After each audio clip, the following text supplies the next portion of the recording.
having a historical perspective on the data allows you to make analysis or look at analysis and establish trends over time. So you can start to identify patterns that aren't necessarily predictive, but can show you trends. Welcome to the Cybrary Podcast. Well, welcome back. Welcome back. Welcome back. Welcome back. Welcome. Well, welcome back. Welcome, everybody. I'm Ryan Corey, CEO and co-founder of Cybrary, and I'm excited for you to join us on today's episode. Let's jump in.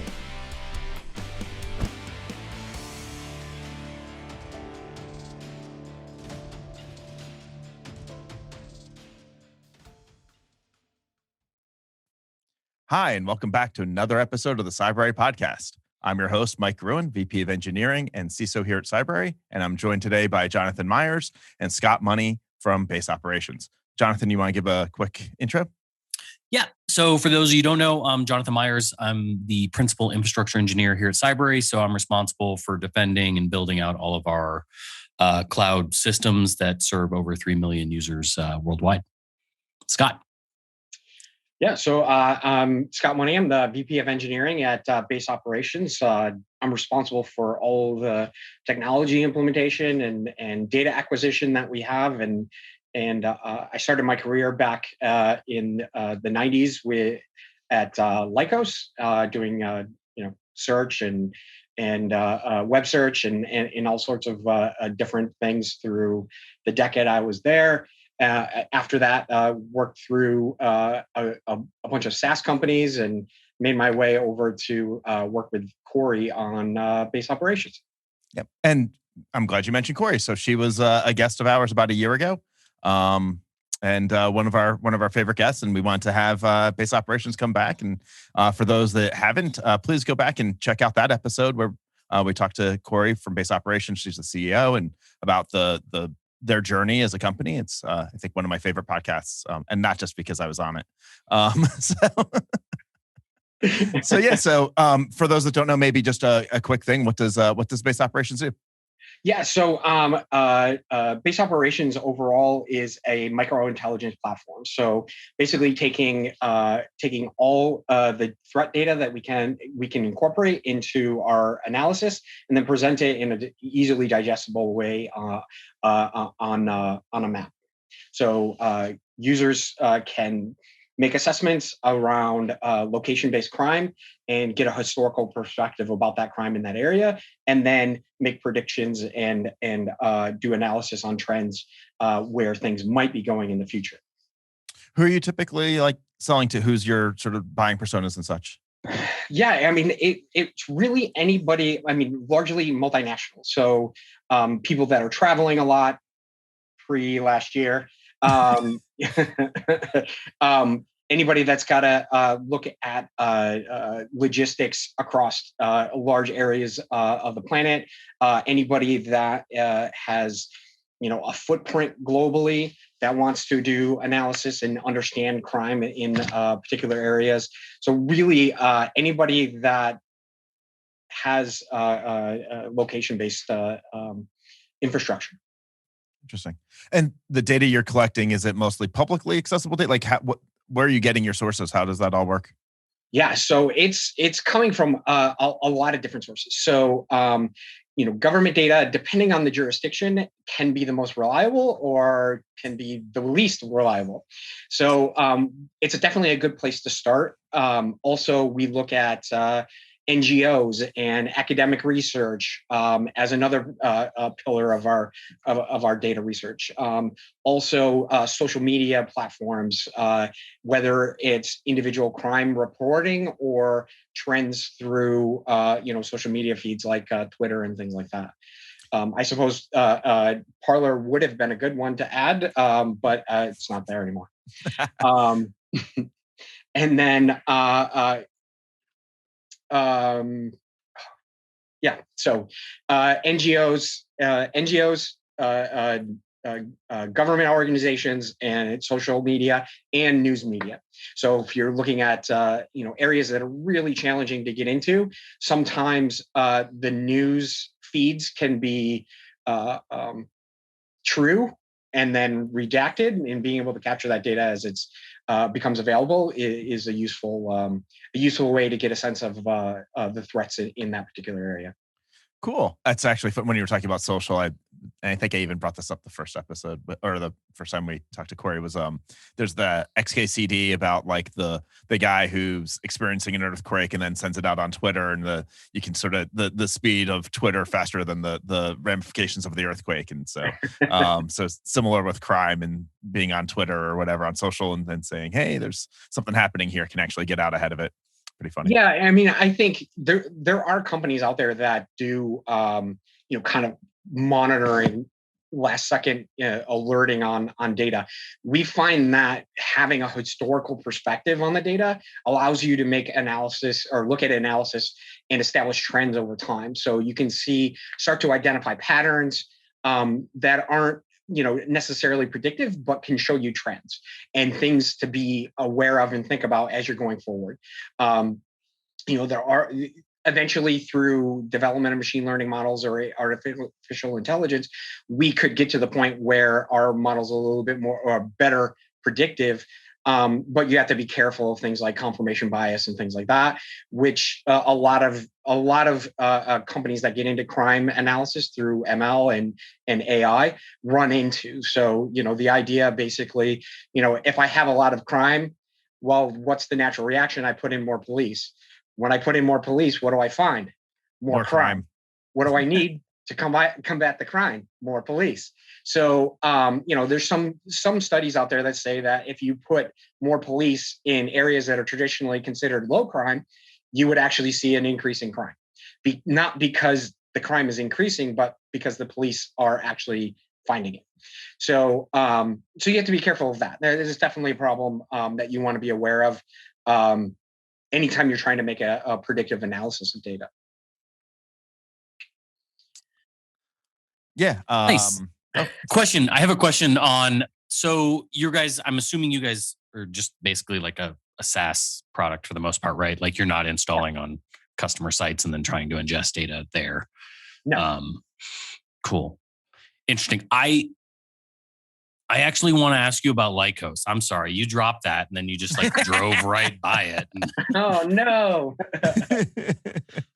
So for those younger listeners on here, Lycos used to be basically it was like a Yahoo and Google back in the day. Yeah. It was probably one of the companies back when my friends and I were talking about where we wanted to work, and there was this possibility of maybe interviewing at this search company that was just starting up, and we were probably like, oh, who needs another search company? We've got Alta Vista and Lycos and the rest of them.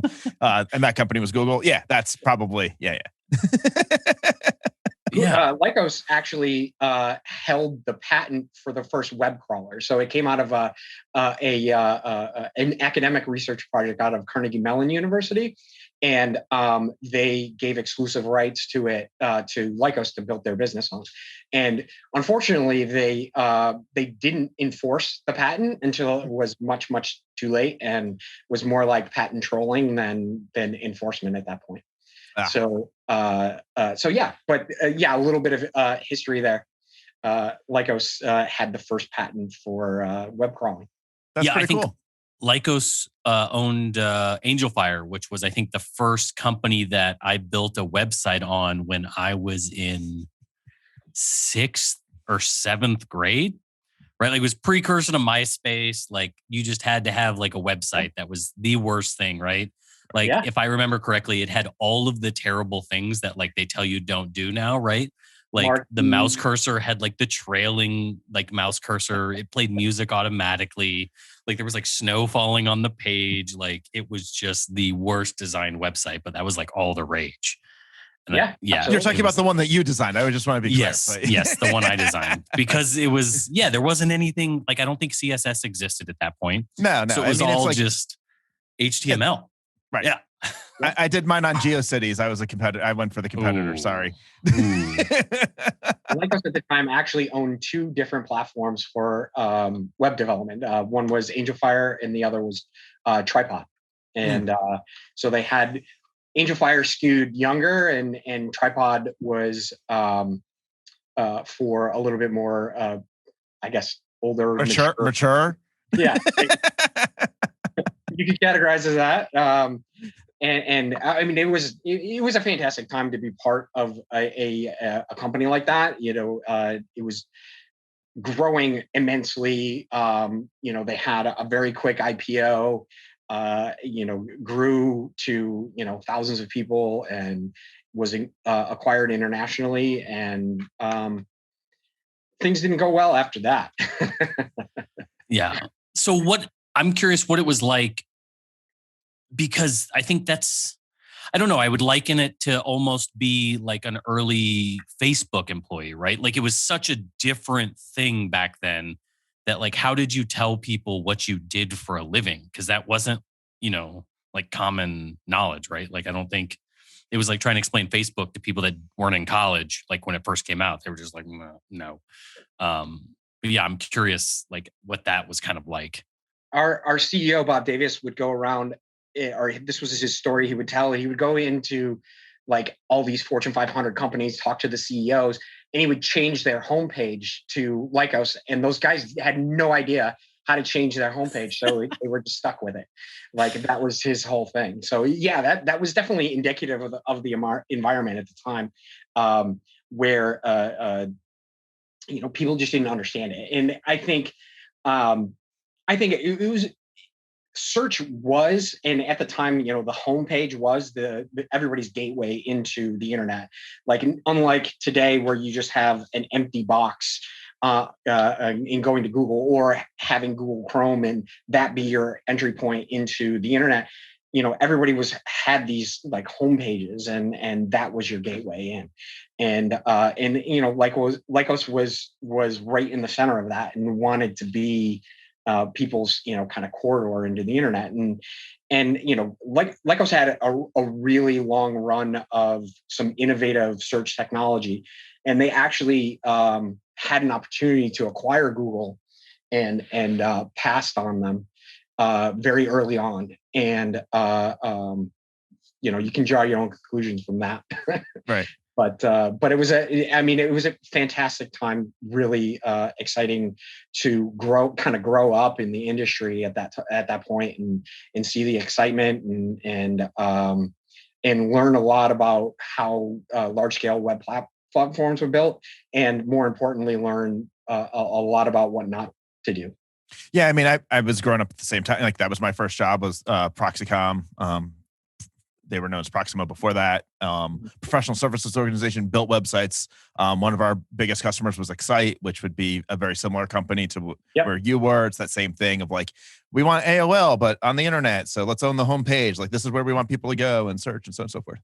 And yeah, I think you said learn. I think like it was really invent. Like I remember, me and, the rest of us were just sitting around trying to figure out how to make things work. Like, oh, there's no session. You just get a request and you send a response. You get a request. Like, how do we know that who this is? And how do we create a web application for someone who's every single time giving us, and it was before SSL and it was before cookies and figuring out model view controller on our own. Like I'm sure a lot of people hit upon that same MVC pattern just independently.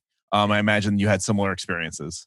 Yeah, I mean, you mentioned Facebook earlier, and I would have been jealous to have PHP when we started at Lycos, right? Like server side scripting wasn't even a thing, and so we actually had invented an internal scripting, server side scripting language, and with that predated like ASP or anything like that. What was yours called? I don't remember now. Ours was called PTML. Oh, nice. I don't remember exactly what it was called, but I remember it had a very similar syntax to, much more basic than what Microsoft was offering at the time in ASP, but it had, greater thans and less thans and percents and all that fun. Ours predated JSPs, but looked very similar when JSPs came out. I'm not going to take any credit. The person who invented it all is this guy, Steve Hugg, super smart guy. And he came up with this whole like language that we we're going to use. And we're like, this is insane. Now we can have non-technical people write some stuff on websites, and they're designers and they can make it look nice, and we can take a step back. It was pretty sweet. Yeah, definitely. And I mean, Lycos was a very large company. A lot of people put time and effort to making that successful. Like, I by no means. Yeah, no, I wasn't trying to suggest you were. I'm just trying to make sure that I'm, CYAing myself. I don't want to take credit for any of the things that happened back then. Yeah, no, it Entry was level developer. yeah. I mean, we all were, right? I mean, there was a lot. Everybody at that point, it wasn't a. Everybody that was a computer or a developer, to that point was doing like Fortran and COBOL and embedded systems and stuff Cold like Fusion. There was some Cold Fusion, I remember. Yeah, a little bit of that.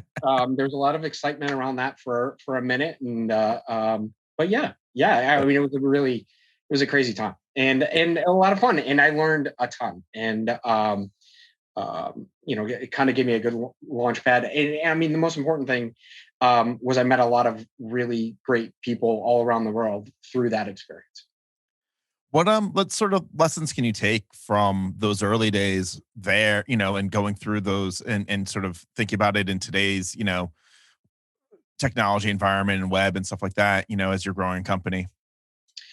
Yeah, I mean, I think one really important thing, and this can be more challenging than it sounds, upfront, is you have to understand, what's your core mission, what's your core competency, what are you actually building? Lycos at some point made a decision that they were a media company and not a software company. So if that's your thought process, then technology becomes interchangeable. Like, oh, I don't need to build that, I can outsource it. Or I don't need to do that, I can get that from a third party. And if you don't kind of understand that core of like what makes me different to the market, you can give away your key asset. And that's why at Base Operations we're so focused on the data acquisition side and being able to gather all this data because nobody has a central repository for a global set of data. And that kind of, understanding that data and being able to have that data and make assessments of it is central to what we're about. And that's not something that we can say like, oh, somebody else do this for us. Those algorithms behind that are central to what we're able to do. And I think when I think about companies and things like that, there's a Steve Jobs quote that I'm always reminded of with regard to like, it's not the things I said yes to, it's the things I said no to, something along those lines of like, it's like, yeah, we could go after that. But the fact is, it's just going to take us away from core mission and so on and so forth. And I think it's frequently a really tough thing to do is to have that focus, retain that focus, and not try to solve problems that maybe take you away from it. Yeah, and I think in early stage companies tend to attract very creative people, and that's fantastic. You want that vibrance, but without that kind of guiding star. Of saying this is what we're about, this is our focus, you can very easily be torn or shift into directions that aren't necessarily to that mission. And you as an organization have to be aware of that you're making a conscious shift rather than having it happen organically. Like you want to say like, oh, wait a second, this is way off topic, or you want to be in a situation where you're saying, we're going to change our mission versus, oh, wait, how did we end up here? Right. But how did we get here? Yeah. Right. It's sort of that bridled creativity, Yeah. Trying to focus that, and it can feel like herding cats at times, but it's important, to have everybody on the same page in terms of what is the mission? What are we trying to accomplish? And if it doesn't fit within that, either we have a discussion about changing our mission or it falls. And it can just be a good filter. And that's not to say that there are bad ideas and that there won't be opportunities that come up in the future. But it's certainly when you're in an early stage, that focus can help you accomplish something in the marketplace that nobody else can. But if you try to do everything at once, it can be a real challenge with a smaller team. I think it's also, you sort of talked about it, but recognizing when maybe it's a shift. I can't remember the company. There's a pretty famous story, but basically the technology they invented to just help them do their own jobs turned out to be the technology that they should be selling. And they moved away from what their thought was their core business to like, hey, we're really good at having implemented this like automation platform and to run our operations. And this is the technology. This is what we should be selling. Yeah, I mean, I think there's a couple of smaller companies like Basecamp. I think had a similar problem where a similar situation where they couldn't find a good product management tool and built something, and then that ended up being their product. Yeah.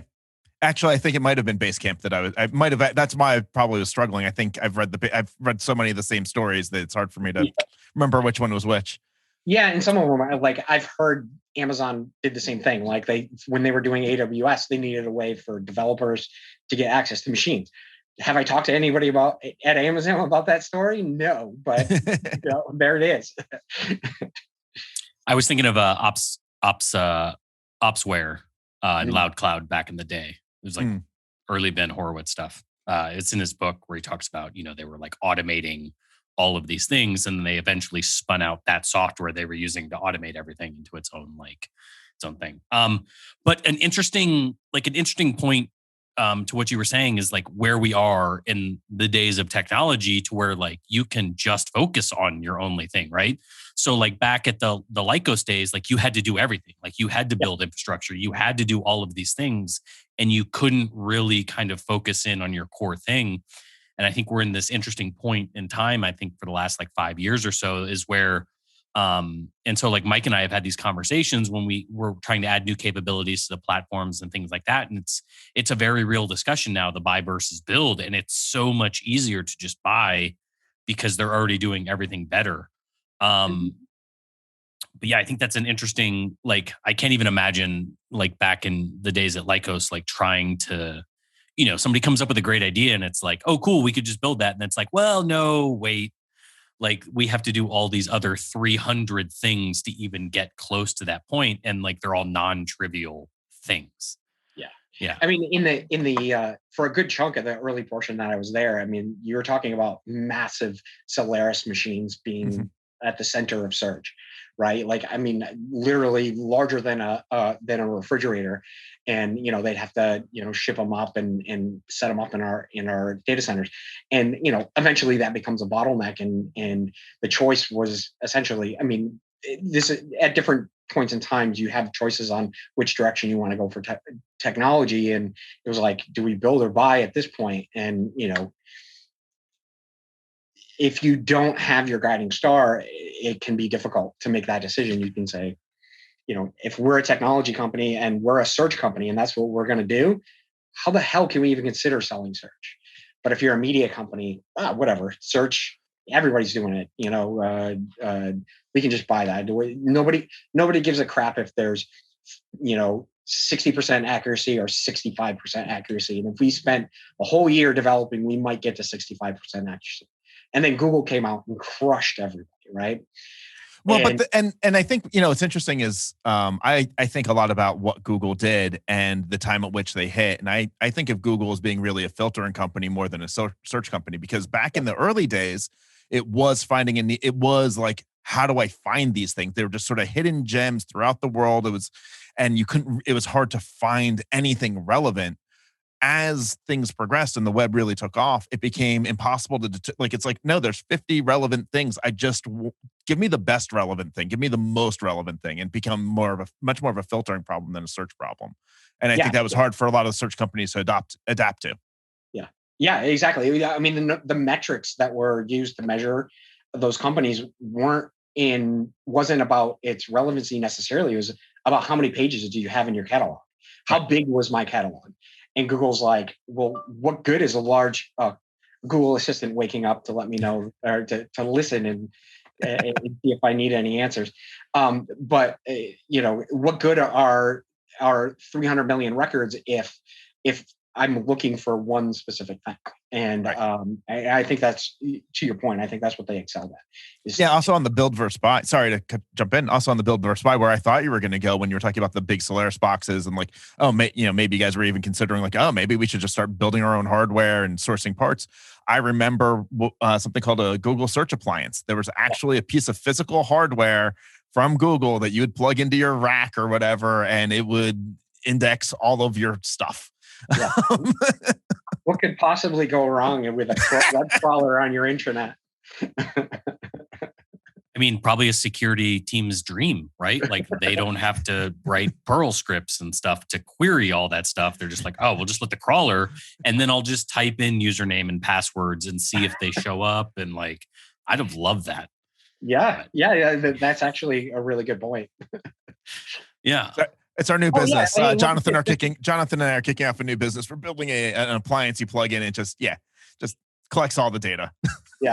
Yeah. Unless you search over it. But another interesting thing on the Google is when they started to kind of focus on like the filtering and things like that, they didn't need massive Solaris things to get to the 3 millionth result on a page, because nobody ever kind of, needed that, right? Like they could upfront all of their like knowledge and capacity, right? So they didn't need to index all of these things because they were like, that's basically out of my window. If somebody wants that, like, I can just query that like months later, and I don't need to have it like forefront and kind of things like that. And then it would think it was just, rocket ship after that. But yeah, I mean, yeah, the appliance though. I remember the appliance. I contemplated like getting one because I was like, this is super cool, because like knowledge management back in the day was absolute trash. And intranet search was like, you had to upload your results, and that was the search. And yeah. We used one on a production website. That's how I knew about it. We were actually using it. It was to index the entire. It was a government site. It was a very large government site. Made sense. I wasn't involved at all in the decision. I just was told, figure out how to make this thing work. So yeah. Well, I mean, it's like a very interesting like point in time. Like it was back in the day when you bought physical appliances to do things, right? Like, you needed a firewall, we're buying a box. Like you needed something to index all your things, we're buying a box. Like it was just like you're buying a box to go into your rack effectively. So I can buy a base operations box and just plug that in somewhere. No, you can't do that.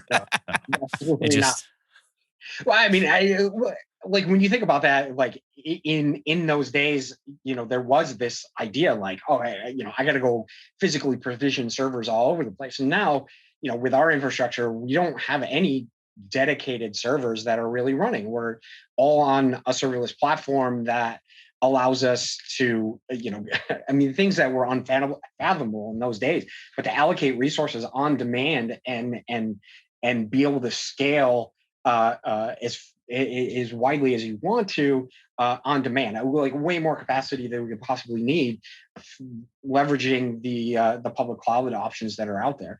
I mean, it's really been a tremendous 20-year run in terms of where we came from, and moving boxes around and finding servers stashed under drop floors and things, right, to today where I started an entire business, or we've built out an entire infrastructure for this business without looking at a piece of hardware. It's an amazing journey. Yeah, no, it's awesome. I live in the dream. I think we joke all the time about serverless, codeless, jobless, I think is sort of our... Yeah, I think there's a natural progression there that eventually, instead of coding in VS Code will code us out of jobs. Absolutely. Well, it's kind of cool that you're able to kind of do a lot of this without having to sell like enterprise software for it and some sort of appliance. Because I think I don't think we've finally left that stage of the game with certain companies and certain data feeds not wanting to leave their perimeter. And so like Mike and I experienced this at the previous company we were at, Red Owl Analytics, which was a UEBA vendor where we're just ingesting a ton of data sources that were sensitive for the most part, like full email content, like all of those types of things. And when a large financial institution says like, we don't run in the cloud, you're going to have to do this on premise. And so that was a fun thing where you're trying to get servers provisioned, and then, they're not actually servers, they're VMs. And then you're dealing with all the performance impacts of the class of hardware they threw you on, even though you're trying to run a modern software system. So our problem was like, they originally designed it to run in the cloud.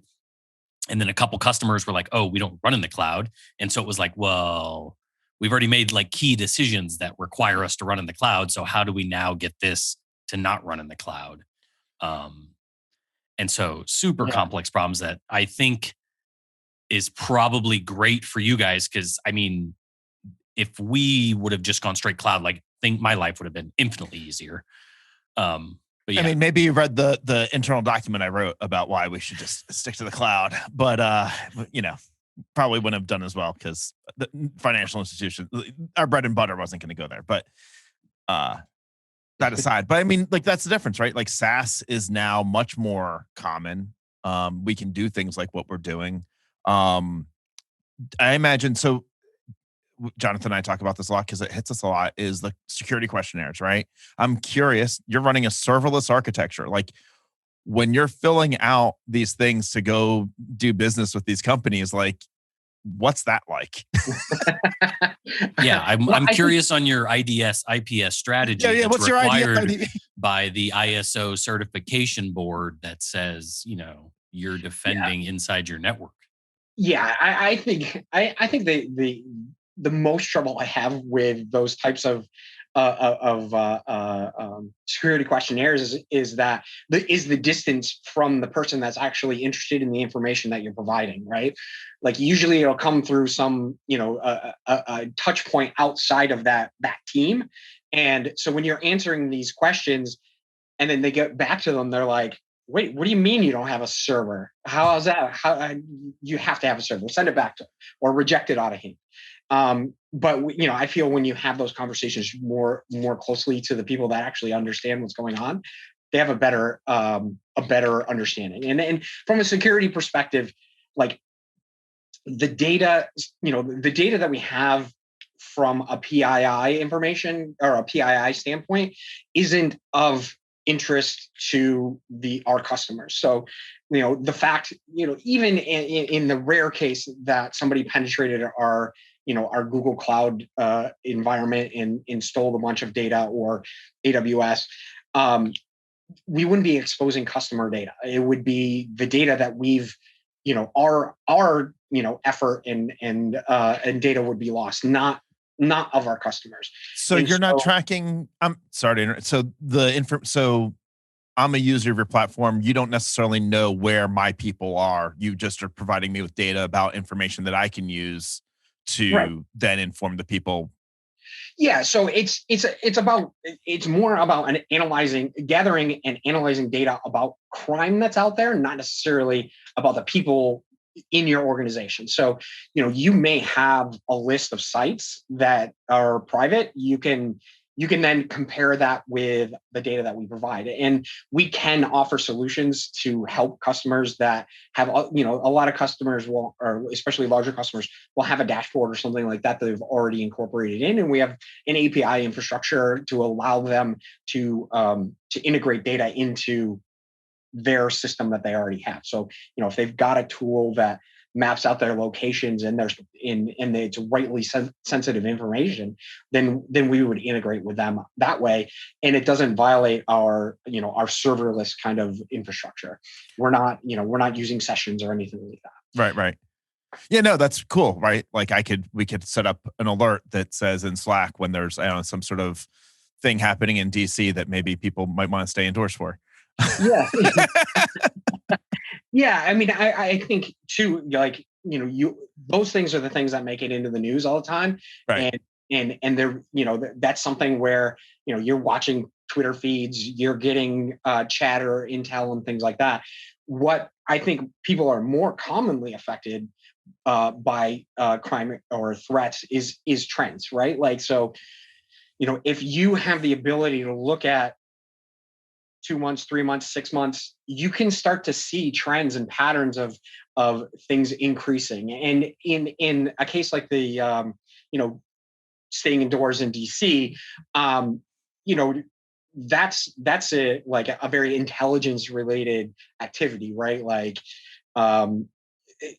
more monitoring than historical perspective. Right. And so, like, those are the big things that everybody's like in the news about, but it's the slow gathering of problems or improvements that you're really going to affect you in your day to day.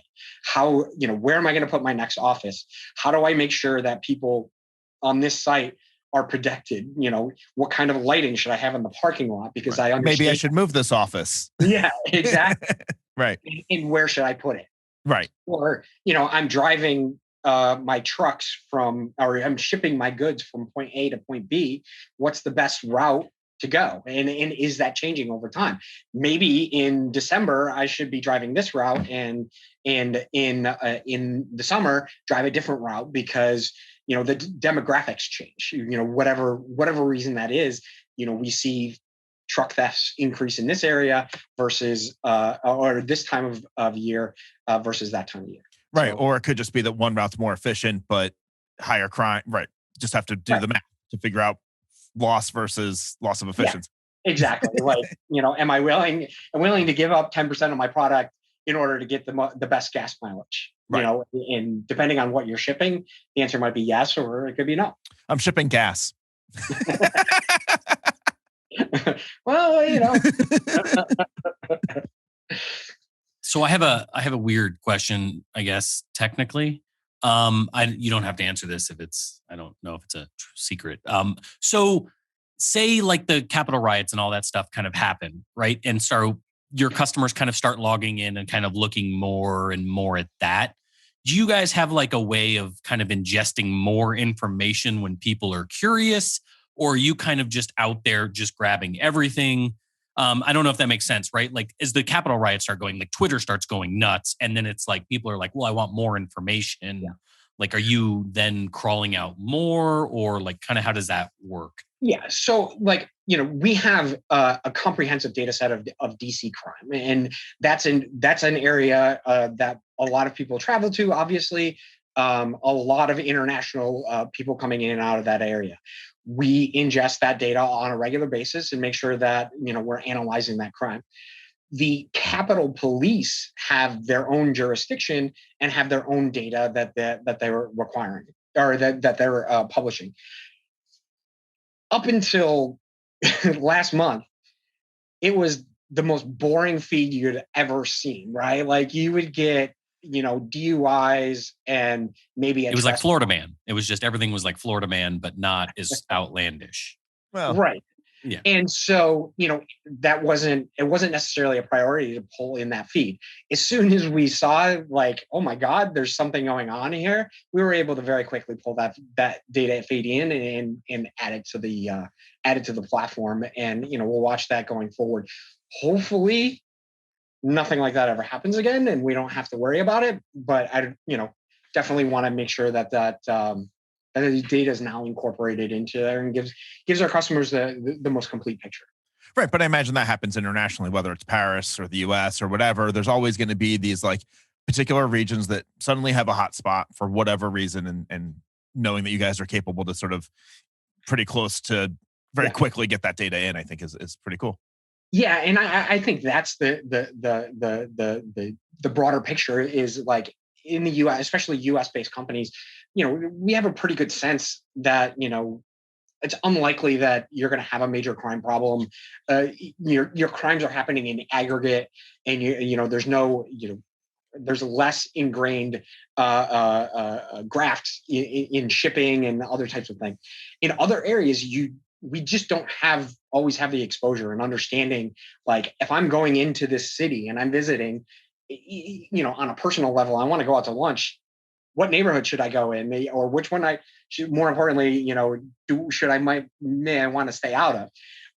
All the way up to, hey, we're expanding and we do a lot of business in South America. Where should we look? Wow, this rent is really cheap. We should go there. And you look at the crime map or the threat assessment, and you're like, all right, maybe not. Right. Maybe it's worth a few extra dollars. And this is probably not a good question, but like from a political perspective, it's probably not great. But the persona of the person probably matters a lot. There's certain areas that are going to be worse to go to as an American, for example, than as a European.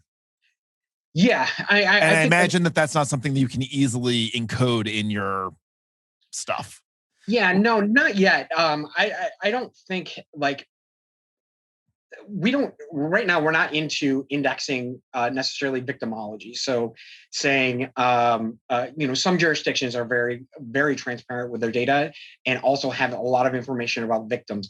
It's something that we've shied away from, not because of technical limitations, but we're very sensitive to PII and victims' rights, and we don't want to contribute to any kind of profiling or anything like that, or the leaking of that information. So it's something that in the future we could, if we had enough safeguards in place, we could certainly take advantage of. Yeah, but I imagine it gets back to that first conversation we had, which was the biases that are in the like. I imagine there's going to be, it's even harder to get some of the biases out of that data in a way, or to not contribute to making things kind of worse, if you will. Yeah, I mean, I think there's a lot of, we try to be thoughtful of the type of data that we're putting in front of people and making sure that we're not reinforcing bias. And I, so we want to move aggressively, but, have some caution and thought into what we're sharing and what we're building. Right. It's aggressive, but thoughtful, right? I mean, it's trying to find a balance. Right. And being a good steward. I mean, it's just like, I think that's one of the things, again, I think, shifts over time in terms of our space and technology and companies. There's a little bit, the Jurassic Park quote of like, they never stop to think if they should. Like, I think nowadays we do a lot more stopping to think if we should. Yeah. At least I hope so. Because we've learned our lessons from like, that was why didn't anybody say don't do that? In retrospect, we probably shouldn't have. Exactly. Looking at you, Facebook. What's that? I said I'm looking at you, Facebook, but anyway. Or Twitter. Or Twitter. Yeah, like sharing links. Like, yeah. Well, I mean, we've in the last 5 or 10 years, we've seen the spectrum of the good that can come out of pure, unadulterated free thought, and all the bad of the same. So right. And again, I don't think it's even malicious. It's the unintended consequences. I had a CEO that really hounded on that back in my early days, and I agree with him. It's not that this was what you intended to have happen. It was that you did this thing. You guys were like, "Oh, this is awesome," and nobody really stopped to think about like, what are all of the implications? Like, what could really go wrong if we go down this path? And I think we're, as a society, and technology, we're doing a much better job in that regard. Patting ourselves on the back. That's me. Yeah. We learned our lesson. Everything's perfect now. Exactly. That was so last week. Oh, exactly. You can trust us now. Let's build your car. And drive it for you too. Yeah, and I think it's a gradual process, and unfortunately, everybody focused, or the news and social media focuses on the major negatives. And, even though the vast majority of the interactions are overwhelmingly positive, there's not a day that goes by that we're not searching on Google or getting news from Twitter. So thanks so much for joining us, Scott. Jonathan, always a pleasure to talk to you. And Scott, thanks for joining us. Anything you want to say? Where can they go for more information about your company? Yeah, so you can check out baseoperations.com if you're interested in historical threat analysis. And Jonathan, Mike, thank you so much for inviting me. I had a lot of fun, and hopefully I did half as good a job as Corey did. It's tough, but I think you did. So thank you so much. Awesome. All right. Thanks a lot, guys. Awesome. Thanks, guys.